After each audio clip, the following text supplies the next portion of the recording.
नमस्कार प्रेक्षकांनो. आजचा भाग खूपच गमतीशीर, भावनिक आणि पुढच्या मोठ्या ट्विस्टची चाहूल देणारा ठरतो. भागाची सुरुवात होते कॅफेमधून, जिथे जीवा आणि काव्या मनमोकळेपणाने गप्पा मारत दिसतात. जीवा नंदिनीचं स्पष्ट बोलण्याचे आणि तिच्या धाडसी स्वभावाचं भरभरून कौतुक करत असतो. काव्यासुद्धा अभिमानाने सांगत असते की नंदिनी कोणावरही अन्याय झाला तर शांत बसणारी नाही. गप्पा थोड्या मोठ्याने सुरू असल्यामुळे आजूबाजूचे लोक त्रास व्यक्त करतात आणि दोघेही स्वतःला सावरतात. पण त्यानंतर नंदिनी आणि पार्थविषयी चर्चा थांबत नाही. या गप्पांमधून एक गोष्ट स्पष्ट होते. जीवा पूर्णपणे नंदिनीच्या प्रेमात आहे आणि काव्या पार्थकडे ओढली गेलेली आहे. दोघेही प्रामाणिकपणे कबूल करतात की आता भूतकाळ मागे टाकून आपापल्या आयुष्याचा निर्णय घ्यायचा आहे. याचवेळी गुरुजींचे शब्द दोघांच्या मनात पुन्हा घोळू लागतात. हे नातं संपणं नसून कदाचित नव्या सुरुवातीची खूण आहे. इथूनच सुरू होते मिशन नंदिनी आणि मिशन पार्थ. दुसरीकडे नंदिनी आनंद निवासच्या एका मुलीशी बोलताना दिसते. ती मुलगी आपल्या लग्नाबद्दल बोलते. थोडी घाबरलेली असते. नंदिनी तिला खूप खूप समजूतदारपणे संसार, विश्वास आणि नात्याचं महत्त्व समजवते. जरी स्वतःच्या आयुष्यात वेदना असल्या तरी नंदिनीचा लग्नावरचा विश्वास अजूनही अबाधित आहे. फक्त एका व्यक्तीवरचा राग कायम आहे. त्या भेटीनंतर नंदिनी एकटीच विचारात हरवते. मी जे करते ते बरोबर करते का? इकडे जीवा मोठा निर्णय घेतो.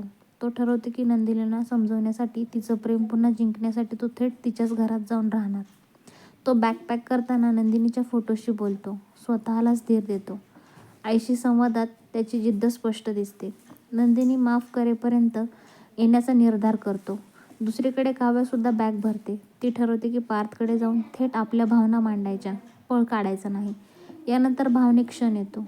काव्या नंदिनीला सांगते की पार्थकडे जाणार आहे. नंदिनी मनापासून आनंद व्यक्त करते, पण एक गोष्ट ठामपणे सांगते, जीवा आणि माझ्यात आता काहीच होऊ शकत नाही. तरीसुद्धा काव्याचा विश्वास अढळ असतो. पुन्हा मोठा पुढे ट्विस्ट पाहायला मिळतो. पार्थच्या दारावर बेल वाजते. दार उघडताच समोर काव्या उभी. दोघेही काही क्षण शब्दांशिवाय एकमेकांकडे पाहत राहतात. काव्या स्पष्ट शब्दात सांगते, ती इथे कायम राहायला आली आहे. दुसरीकडे नंदिनीच्या दारावर एक बॅगधारी माणूस. दार उघडताच समोर जीवा, हसतमुख, आत्मविश्वासात, थेट तिच्या आयुष्यात परत प्रवेश करणारा. आता प्रश्न एकच, पार्थ काव्याला स्वीकारणार आहे का? नंदिनी जीवाला आपलं प्रेम पुन्हा मान्य करेल का? गुरुजींची भाकीतं खरी ठरणार आहेत का?